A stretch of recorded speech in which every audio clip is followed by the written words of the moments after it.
Hello everybody! It is your Tuesday night Life Crusher live on this lovely Melbourne Cup day. The weather was absolutely beautiful today. I must admit, didn't catch a race. Not today. I thought I would get out and about and take the little mindful warriors, my chihuahuas, out for a walk. What did you all get up to today on this beautiful Melbourne day? I hope you were able to get out and enjoy the sun, because we just never know how long it's going to stick around, do we? Well, welcome to another broadcast tonight, guys. It is Psych Chrissy here, your local no BS psychologist, and I'm talking about something very interesting tonight. I might be talking to a little bit of a blank audience, because maybe you've all been at your Melbourne Cup barbecues and you've been overindulging, but never mind, you can watch me on replay, because this is an interesting topic, and it is one, obviously, that a lot of people have difficulty with. In fact, not even a lot. I reckon every person would have difficulty with this topic that I'm going to talk about tonight. That is self-sabotage. So I'm going to explain to you guys, what is it exactly? Why the heck does it happen? And what on earth do we do about it? So, self-sabotage, I suppose, in definition, and this is not out of a dictionary or anything like that. This is Psych Chrissy definition. But this is pretty much the habit of engaging in a behaviour or an action that has self-defeating consequences. It is absolutely counterproductive to anything that we're trying to achieve. In the long run, it just doesn't serve us well. It doesn't give us anything. It doesn't, it just doesn't achieve anything for us. But in the short term, for some reason, and I'm going to talk to you about the reasons why, we do it. And it's frustrating and it really pisses us off. And I'm gonna share with you some of the functions of self-sabotaging behaviour and why it actually happens. So I just realised, guys, that there's, again, no comments. So I'm just going to bring up my Infinity Wellness page just in case someone is actually going to join me tonight. They're not too busy watching the... all the races are over now, but, indulging in their cheese platters and their public holiday, which I have not been doing today. But anyway, all right, so I'm just going to bring up my comments so I can say hi. Hi, Amanda. Welcome to the broadcast. If you're here, give me a wave if you're here watching Psych Chrissy on your public holiday, because that's awesome. I love hanging out with you guys on a day of rest. All right, so I've just defined... Goodness me. I've just defined what self-sabotage is. Now I'm going to tell you about 4 important things or underlying factors as to why we engage in self-sabotaging behaviours or actions. And self-sabotaging behaviours or actions could be a whole range of things. It could be the way that we think about certain things. It could be self-defeating or negative, or, it could be a thought pattern. It could be a certain belief that we start to hold about ourselves. It's not really serving us really well, not really, motivating us in any way. In fact, probably getting in the way of us being able to move forward and do good things for ourselves. But it also can be behaviours, okay? It could be, unhealthy eating. It could be, engaging in destructive relationships. It could be a whole range of different behaviours that we engage in that later on we just think, why the hell did we do that? Well, I'm going to tell you why. All right. So these are some of the elements that I think fuel conflict between what you want and I suppose what you do about it. So sometimes what we want can be very different to the way that we behave, and it creates an inner conflict or an inner turmoil that leads us to engage in behaviours that are not necessarily consistent with how we want to live our lives, aka self-sabotage. So there are three main things that I do find are themes or patterns with clients that consistently engage with me about, why it is that they engage in self-sabotaging behaviours or actions or thought patterns or belief systems. So one of the biggest ones that I find is a low self-concept. Now, you're probably sitting there thinking, what is that exactly? Because it's a little bit of a fancy word, I know. But it's, I suppose, flimsiness in the way that you see yourself. It could be indicated by a low self-esteem. It could also be indicated by a really poor understanding of yourself or low self-awareness, low insight into understanding yourself in different ways. Now, when we're not overly connected to that or we're not so much connected, but when we don't have a good self-awareness or self-concept, sometimes we can start engaging in behaviours that are not consistent with our underlying needs or the way that we want to live our lives. So, of course, we would start, if we're not overly connected to that, or we're not, in touch with our self-concept or our self-awareness, it wouldn't be hard to start engaging in behaviours or actions or thinking patterns that are driving us away from the person that we want to be. Number two, that I think is one of the most common ones, is fear. All right, so it's fear of change or fear of uncertainty that is also very strongly linked to fear of discomfort. So, and I've spoken about this a lot, guys. I've spoken about that, avoidance in effect is this tendency to want to avoid, or avoidance is kind of the pinnacle of some of the self-destructive behaviours that we tend to engage in because it's just easier. Sometimes it's just easier, to not fight the cravings to eat that big piece of cake or that, block of chocolate, or to not go to the gym or whatever it is that's inconsistent with the way that we want to live our lives, because we all would love to live, or we all do potentially have an intrinsic need to want to live a healthy lifestyle, to live a long life, to feel good about ourselves. But then for whatever reason, we go and engage in all these behaviours and activities that are not necessarily consistent with that. Now, when you think about fear, well, we just don't want to feel uncomfortable. We would just rather eat the piece of cake than sit there going, I really want that, and I can't have it, and life's boring, and all of those excuses that we make. I know, because I often have these thoughts about, why I shouldn't be eating that big bag of Doritos or whatever it is. Why I shouldn't have that glass of wine, because I honestly want to live a healthier and cleaner lifestyle, but it's a battle. We want to do these things because they're comforting and they feel good, but they don't necessarily serve us in the long term. So definitely, fear of change, fear of unknown, fear of discomfort is a driver for us to engage in those self-sabotaging behaviours. And it's really interesting because at the moment, I'm running a program called Get Started, and it's all about motivating people to get started in establishing healthy lifestyle habits. And, we were having this sort of dialogue the other day that, some of my Get Started participants were, really struggling with, why would they be engaging in binge eating? And, they're in a healthy lifestyle program. And I'm like, but of course, because when you start to do something different, or when you start to push yourself in certain ways, there's a level of psychological discomfort and emotional discomfort that arises from that. So we very quickly, run into our, and I call it shit town, but it's comfort zone, known as comfort zone to some people, but it is a shit town because nothing good happens there, even though it suggests that we're comforted in some way, but we're really not, because in the long term we lose.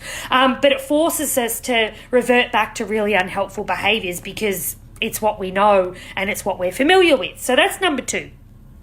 Number three is, I suppose, we can engage in self-sabotaging behaviours when we feel a strong desire to control everything, all right, and control in any way, shape or form, which means that we might engage in behaviours that are not necessarily serving for us or doing us any well, but it makes us feel secure in some, really destructive sort of way. So, for example, if we lash out at someone or we get aggressive or we become dominant in conflict, we know that's not healthy. We know that's not good. But at the time, it might make us feel like we've got a level of control over a certain situation. Now, that's often short-lived because it might serve a certain purpose at that point in time. But what we know in the long term is that there are probably some very negative consequences on relationships, emotions, as a result of acting in those ways. And deep down, we never want to lash out at people. We never want to, become dominant in a conflict relationship, in a relationship conflict situation. We don't intrinsically want to do those things, but sometimes we lash out in those ways as a means of feeling more secure about that situation. So, those are the three factors that I find really do drive self-sabotaging behaviours. What's the problem with those factors? Well, often they are outside of our awareness. Now, what do I mean by that? What I mean is that at the time, you don't bloody know that that's what's going on, guys. And it's a real pain in the butt, because if you knew that that's what was the function of the behaviours, you would probably be able to go, now, hang on a minute, is this my fear of change? Is this my excessive need for control? But we're humans, right? We just don't bloody think like that. Even Psych Chrissy doesn't think like that, guys. Even though I'm a psychologist, I would struggle, sometimes having that insight at the time of engaging in a self-sabotaging behaviour. But it's not impossible to get that insight. So what I want to challenge you guys who are watching me tonight, amazing effort, by the way, all these people watching tonight, and it is a public holiday, learning about yourselves in really helpful ways and learning how to nip these self-sabotaging behaviours in the butt. But learning about the underlying functions, do you have a low self-concept? Is your self-esteem flimsy? Do you not really understand yourself in ways, or do you lack insight, or do you wander around thinking, I really need to learn more about myself because I don't know why I do certain things, or I don't really understand why I have these reactions in certain situations, do you need to touch base with certain fears, whether it be about change, uncertainty, emotional discomfort? Do you need to really check yourself and reflect on, whether it is that you have a strong desire to control a lot of things in your life that can't necessarily be controlled, and then as a result you engage in behaviours that are not self-serving and in fact do more damage than good. So it pays to, have a think about some of these factors that I have mentioned to you tonight and really engage in some self-reflection. Can you relate to some of these things that I'm talking about? When I mention it, do you go, oh shit, I think that might be me? Because if you're able to do that, well done, it's the first step. It's the first step to you being able to recognise that maybe some of these underlying factors are driving some of your self-sabotaging behaviours. Because that's step one. Step two is a little bit harder.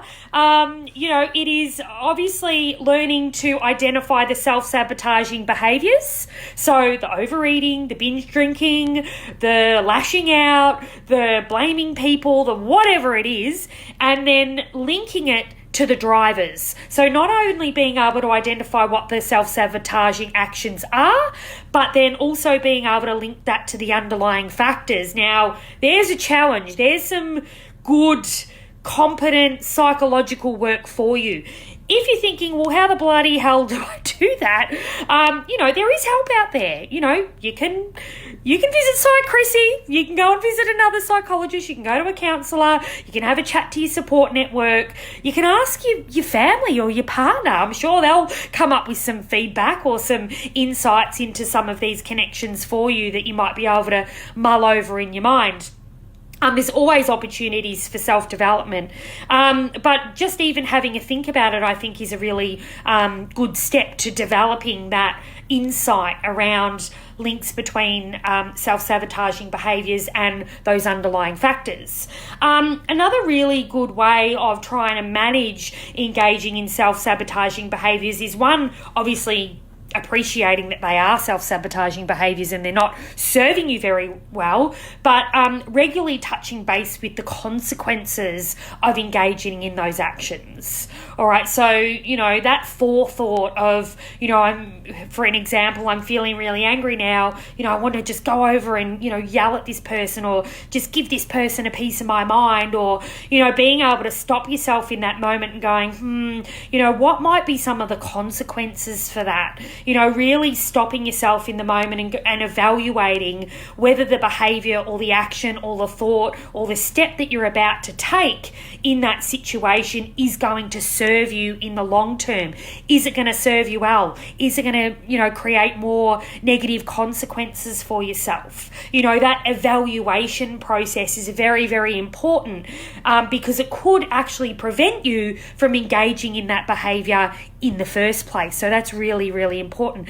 Preventative is always the best measure, but we don't always... we're not always able to think that way in the moment. And often we commonly learn by negative consequences, don't we? So we'll often, continuously experience a range of negative consequences before we learn, maybe something needs to be a bit different. And then we can start to try and get that gap in between our the trigger and the response. And you've heard me probably speak about that gap before. It is a skill that we need to learn to become better managed, or to avoid engaging in behaviours or actions that might necessarily lead to some negative consequences. So, what do you think, guys? Is this something that you can have a reflection on? The underlying factors, the low self-concept, the fear, the excessive need for control. Is it driving some of your self-sabotaging behaviours? Can you recognise a link between those? Can you develop some ability to stop yourself in that moment and think about some of the consequences for engaging in some of those behaviours or those actions? And if you are able to do that, I think that you're going to get a really good opportunity to stop engaging in those self-sabotaging behaviours and start to live a life that is consistent with how you want to live it in a really healthy, functional, adaptive and happy way. There we go, guys. It seems really easy, but it's probably bloody not. And I don't want to make out that it is.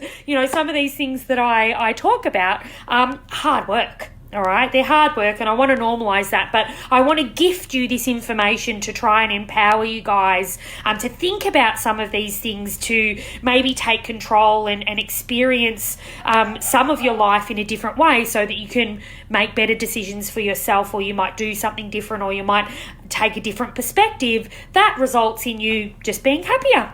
So there we go, guys. There's our Life Crusher Live for Melbourne Cup Day. I hope it's been helpful, and as always, love you all, and I hope you enjoyed the content, and I will see you all soon. See you later, guys.